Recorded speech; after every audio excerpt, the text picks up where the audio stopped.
கண் பார்வை குறைபாடா? மனதில் உறக்கமா? மின்னொளி அம்மன் அருகே வந்தால் ஒளியும் நிம்மதியும் உங்கள் வாழ்க்கையை திருப்பித் தரும்.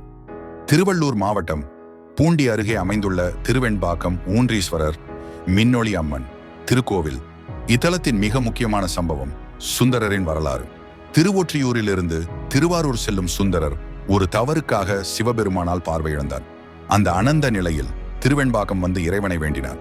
ஆனால் இறைவன் பார்வையை தரவில்லை, ஒரு ஊன்றுகோல் மட்டும்தான். கோபமுற்ற சுந்தரர் ஊன்றுகோலை எரிந்த போது அது நந்தியின் வலது கொம்பை தாக்கியது. இன்று வரை அந்த நந்தியின் கொம்பு முறிந்த நிலையில்தான் உள்ளது. அப்போது இறைவி அம்மன் கருணையின் வடிவாக வந்து, உன் கண்களின் இழப்பு ஊழ்வினை பரிகாரம் உண்டு, கலங்காதே என மின்னொளியாக வழிகாட்டினார்.